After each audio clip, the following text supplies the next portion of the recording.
We are in a 1984 world, as I said before, and it's just like the newspaper articles like this just really show that.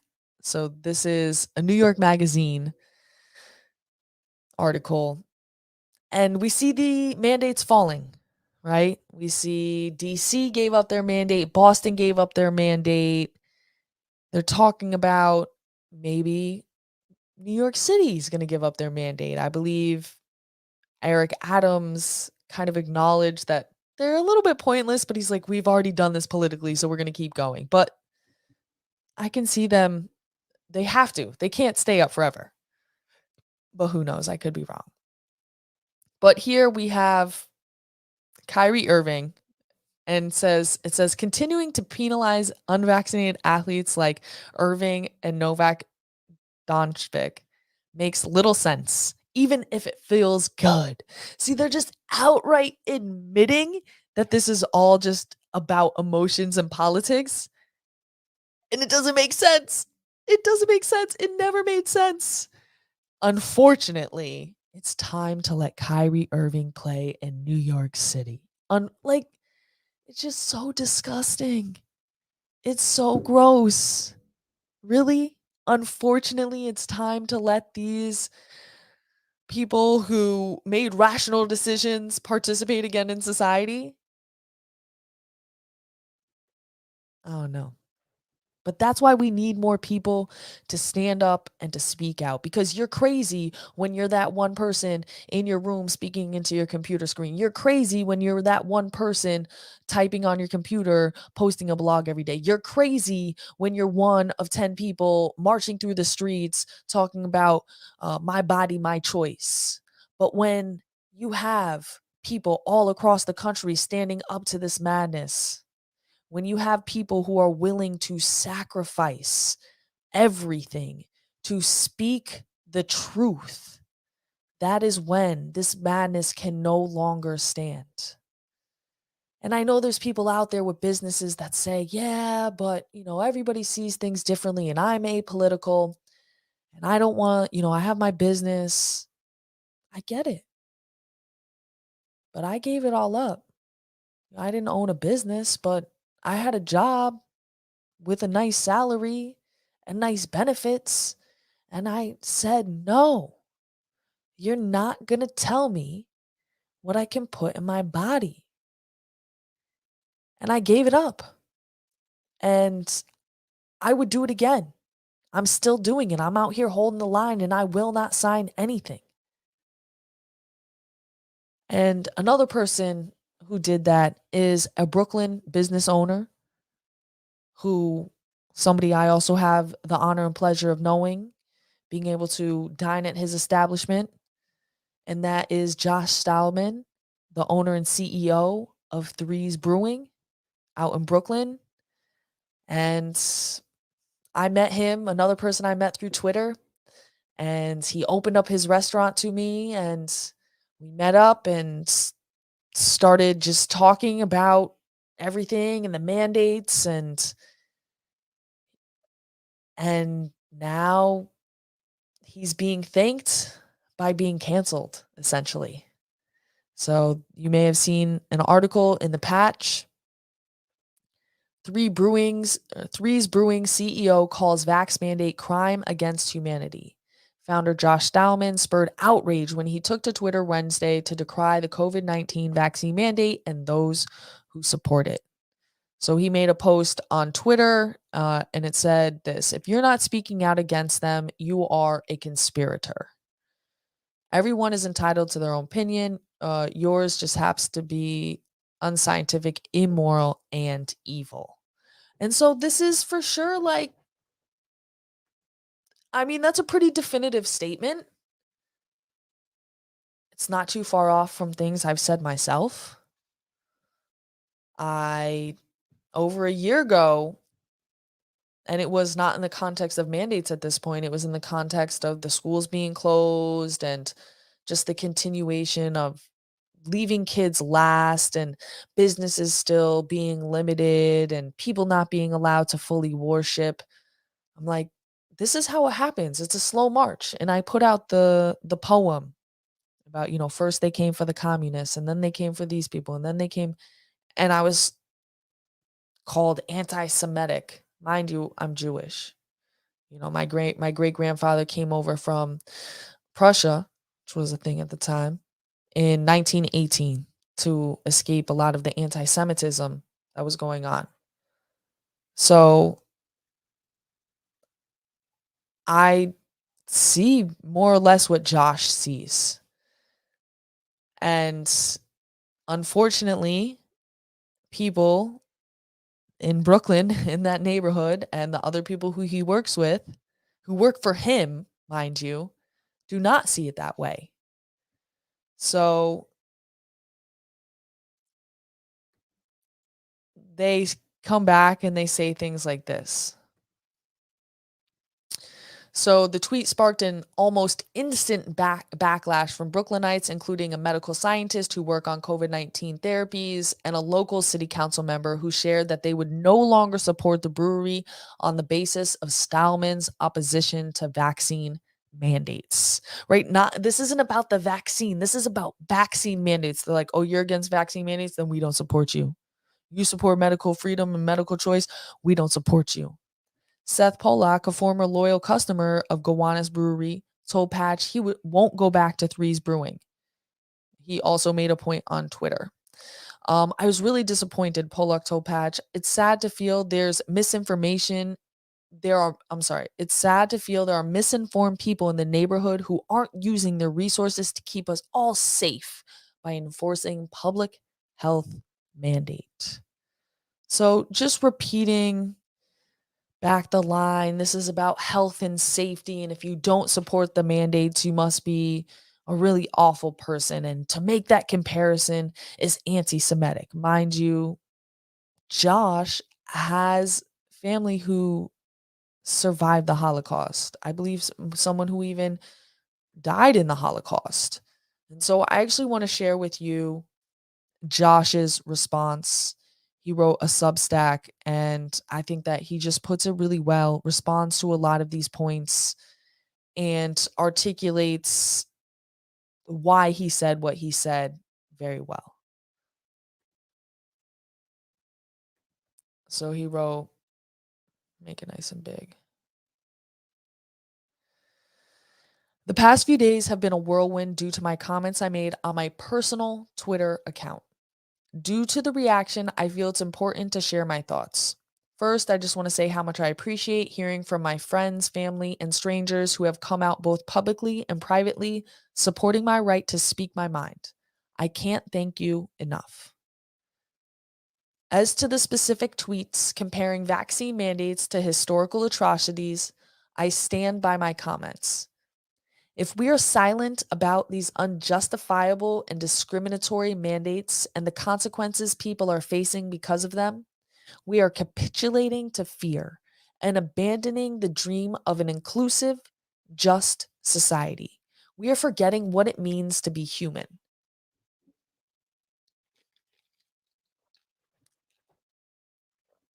I am a descendant of Holocaust victims and survivors. My great uncle Yehuda, my namesake, was murdered in a concentration camp in the early 1940s. My grandmother was the sole survivor of her hometown, Bezdin, ben, Benzin, Poland. My whole life, I've heard the phrase never again. What purpose does studying history serve if we wall off every tragic event as incomparable? Shrine of exclusive suffering. This is not a competition. It is a never ending journey towards understanding. The Holocaust did not start with gas chambers, and I specifically stated that I was not comparing genocide with the present day. Rather, I was comparing the mentality and mindset that scapegoats and demonizes a group of people. And I think that's the key part right there. Everybody always wants to skip ahead and say, oh, you can't compare to the Holocaust. This isn't genocide. No, we're pointing to the decade or so that led up to that. The decade or so of policy that was the slow march towards the extermination. And I hope we never get anywhere near that. But I don't think you can in any serious way deny that there isn't dehumanization, demonization, separation of people on a basis that is the same one that the Nazis used to demonize, dehumanize, and discriminate against the Jews. Public health. They said Jews were a public health threat, that they were diseased. Anyone who worked at Threes in March 2020 knows how seriously I took the health and safety of our entire staff and community. 2 years later, though, many people, including myself, are now deeply and genuinely appalled about the ongoing encroachment of our civil liberties. While it has had minimal mainstream media coverage, there have been a worldwide protest for months with people saying no to the mandates. And so then he lists out all the different ways that people are being harmed around the world, and the grievances that they have with their governments and the COVID response. And he links to various different things, right? And this is what I said, even the NYC mayor agrees that mandates don't work but refuses to drop them. And so he says, to be clear, I chose to get vaccinated. More recently, I took my mother to get her booster to protect her against COVID. Still, those were choices we made for our health. Deciding what one puts in their own body is a basic human right. What has perhaps been one of the most disturbing aspects of all this is that we are in a place in society where anyone who says something that may offend people is canceled. Trying to silence is not the way forward.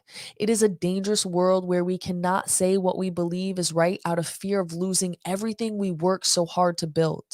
Applying freedom of speech only to discourse that goes along with a specific narrative keeps us from growing and changing our minds, and our society becomes all the poorer for it. Articles were published about me that were clearly written before I even gave my perspective. People read the clickbait and jumped to conclusions without even taking the time to read the nuance or understand the historical context of the original thread that set this whole shitstorm off. What I am saying is I am against discrimination, and these mandates discriminate by creating a two-tier society based on arbitrary biomedical status. You can agree with my comparison, my language, or even my views without trying to destroy my livelihood and small business that impacts the lives of so many others. So what happens next? Threes Brewing is only as strong as our partnerships, collaborators, and staff. To our business partners, I've enjoyed working with all of you, and many of our relationships go back years.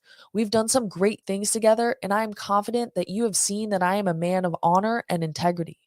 While I take full responsibility for my words, if you are thinking of leaving and terminating your collaboration with Threes, it is true that you may put our business in jeopardy. I hope and trust that you will stay on board. Ultimately, I know you will do what you think is right. To our staff, no one understands more than I how important you are in making Threes what it is today.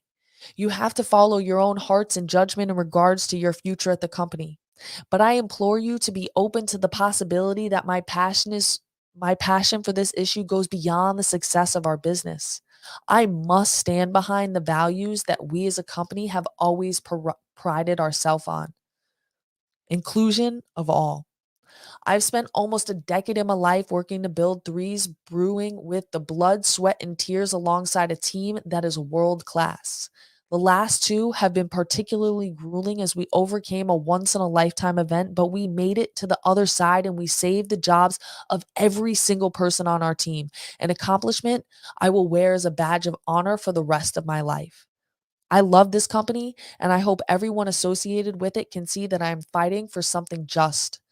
As always, I will continue to be here with an open mind and a full heart to engage in discussion and discovery with everyone who genuinely wishes the same. With respect, Josh Stylesman, private citizen and father. So I wanted to read that in full because I thought it was a really good response, both in terms of the reason and logic. Yeah, both in the reason and logic given for his position in a moral sense in somewhat of a scientific sense, although he doesn't state any data. He links to many articles saying basically, yeah, the mandates don't work. Um, and then just in terms of a response from a human to human and a business owner to people. And I hope that the people who work with threes realize that Josh is a genuine person. He's a hard worker. You may disagree with the things that he said, but that has nothing to do with what he's willing to do to make sure that the business thrives and that the people in there are happy and have a good job and well-being. That's always what I've taken from my interactions with Josh. And then two, I hope that people see this as an example to strive for. This is what we have to do. We have to be willing to put it all on the line to fight back. And I have plenty of friends who have businesses that keep quiet, keep their head down, run their business, you know, do what you have to do. They look out for me. They may or may not check Vax passes, or that may or may not be a thing for them. But they're just kind of keeping their head down, doing their business. They say, what can I do if I don't have an income? Everybody has to think about what their line is. Everybody has to think about what they're willing to do. And I think more people have to be willing to do more if long term they want to have what they have now. If they want their kids to have the same opportunities that they had, if they want their kids to live in a country that is as wealthy, is as has as many opportunities. We have to think about, what are you willing to do right now, because it only gets harder. The longer that this goes on, the further that this marches, it only gets harder. The action you have to take only gets more radical. And that's why I want to do what it takes right now. And I hope that there's more people out here who are willing to do what it takes, because even as these mandates seemingly fall, as I've shown you, the infrastructure is in place. What they wanted to achieve with the digital ID system is in place. And that's not going anywhere. I mean, I hope that we can roll it back. I think that should be a goal, but that is going to be a high bar to achieve. And the bar is only going to keep getting higher the longer and longer we allow it to go unchecked. And you can say, oh, I am fighting back in this way and that way. No, it has to be more. You have to do more. We all have to do more. And that's, for me, when I think about, oh, I want to start this school, and I want to have a co-op and maybe it can grow out into be more, it's scary. And it's a lot of freaking work. I'd rather just work for somebody and collect my paycheck and come home and be able to take care of my kid and take him to his sports and, go see a show or go to a museum and, eat some good food and then go back to work and do it all over again. I would love if that was reality, but it's simply not. And we were tricked into ever thinking it was. I was watching just before this. It wasn't the Oregon Trail, but it was like in that time period where people were migrating from the eastern United States out to the west where all the land was, and just talking about how grueling the trip was. There was no government setting rules and regulations and making sure people made the journey well. You just set out totally free, free to live, free to die. And I don't desire to necessarily go back to that world. I mean, they died, half of the people died in the middle of the desert as they were making their way over there. And that was a great opportunity, I guess you could say, or they saw it as that. So I don't desire to go back to that time where you're living to the age of 40 and you're dying in the middle of the desert trying to get to a better life. But there is something to be said for that amount of liberty. And we've definitely gone too far to the side of safety in lieu of liberty. And that was never what this country was about. Thanks for checking out this video. Make sure you've smashed that like button and leave me a comment down below. And while you're down there, make sure you're subscribed to the channel and hit that notification bell so you don't miss any of my videos, which you can watch more of by clicking here, or for even more, go to teachingliberty.org and join our community today.